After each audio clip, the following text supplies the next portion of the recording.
السلام علیکم ورحمۃ اللہ وبرکاتہ۔ آپ دیکھ رہے ہیں ہمارا چینل وظائف کا خزانہ اور میں محمد ساجد علی خان۔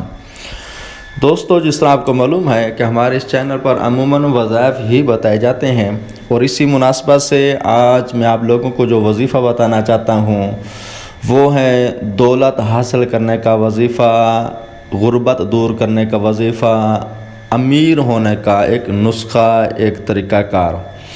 یہ تھوڑا سا عجیب سا ایک طریقہ ہو جاتا ہے، ہو سکتا ہے کہ بعض لوگ اس پر اعتراض بھی کریں کہ یار یہ کون سا طریقہ کار ہے۔ ظاہری بات ہے، یہ عموماً وظائف اور اس طرح کے معاملات بزرگان دین ہی کے بتائے ہوتے ہیں، جن پر لوگ عمل کر کر اپنا دنیاوی طور پر فائدہ حاصل کر سکتے ہیں۔ تو بہرحال اس وظیفے کو کرنے کے لیے آپ کو جس چیز کی ضرورت ہے وہ ہے گندم۔ اگر گندم مل جائے تو بہت ہی سمجھ لیں کہ ایزی رہے گا۔ اگر بالفرض کسی کے پاس گندم نہ ہو تو گھر میں اگر گندم کا آٹا ہو تو اس پر بھی عمل کیا جا سکتا ہے۔ کوشش کریں کہ خالص گندم ہی ہو، کیونکہ خالص گندم پر یہ وظیفہ بہت زیادہ مفید ہوتا ہے اور اس کی برکات، اس کے فوائد زیادہ حاصل ہو سکتے ہیں۔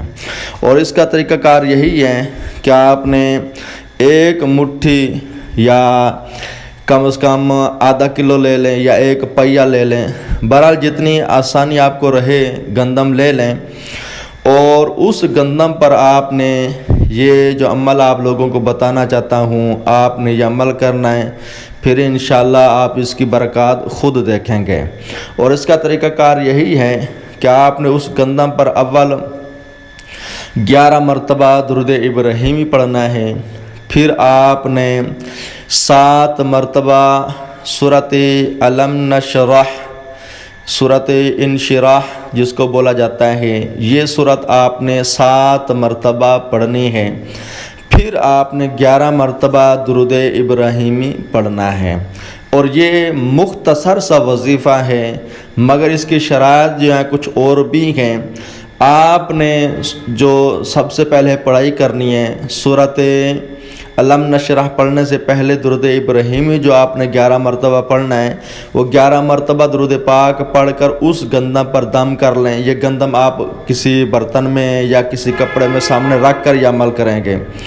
اس کے بعد آپ نے سورۃ الم نشرح کو 7 مرتبہ پڑھ کر پھر اس گندم پر دم کر دیں، پھر 11 مرتبہ درود ابراہیمی پڑھ کر پھر آپ دم کر دیں۔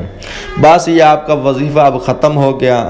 اب آپ نے آگے کیا کرنا ہے، اس کا طریقہ کار یہی ہے کہ آپ نے اس گندم کے جگہ بالفرض آٹا رکھا تو اس کے 2 حصے کرنے ہیں۔ ایک حصے کو آپ نے بلیک رنگ کے کپڑے میں باندھ کر رکھ دینا ہے، اور دوسرا حصہ جو ہے آپ نے اس کو اٹھا کر قبرستان لے جانا ہے، اور یہ دانے وہاں ڈالیں جہاں چڑیا وغیرہ اس دانے کو، گندم کے دانے جو ہیں ان کو کھا جائیں۔ بالفرض آٹا ہے تو اس کو ایسی جگہ پہ رکھنا ہے جہاں کیڑیاں مکوڑے اس طرح کی جو چیزیں ہیں وہ اس آٹے کو کھا جائیں۔ اور یہ ذہن میں رکھیں، جب آپ یہ عمل قبرستان میں کر رہے ہوں تو واپس آتے ہوئے پیچھے مڑ کر نہیں دیکھنا۔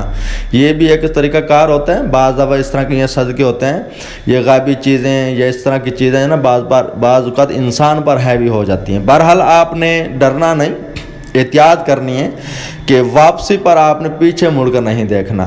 پھر آ جائیں، جو اب بلیک رنگ کے کپڑے میں آپ نے گندم یا آٹا باندھا ہوا ہے اس کو گھر میں رکھ دیں، ایسی جگہ پر جہاں آپ عموماً پیسے وغیرہ رکھتے ہیں۔ اب جب بھی سیلری آئے یا اگر آپ کاروبار کرتے ہیں، روزانہ کی سیلری ہوتی ہے، روزانہ کی انکم ہوتی ہے، تو آپ اس کو اس دانوں کے ساتھ آپ لوگوں نے رکھنا ہے، بعض اسی جگہ رکھنا ہے اور اسی میں سے نکال کر آپ لوگوں نے استعمال کرنا ہے۔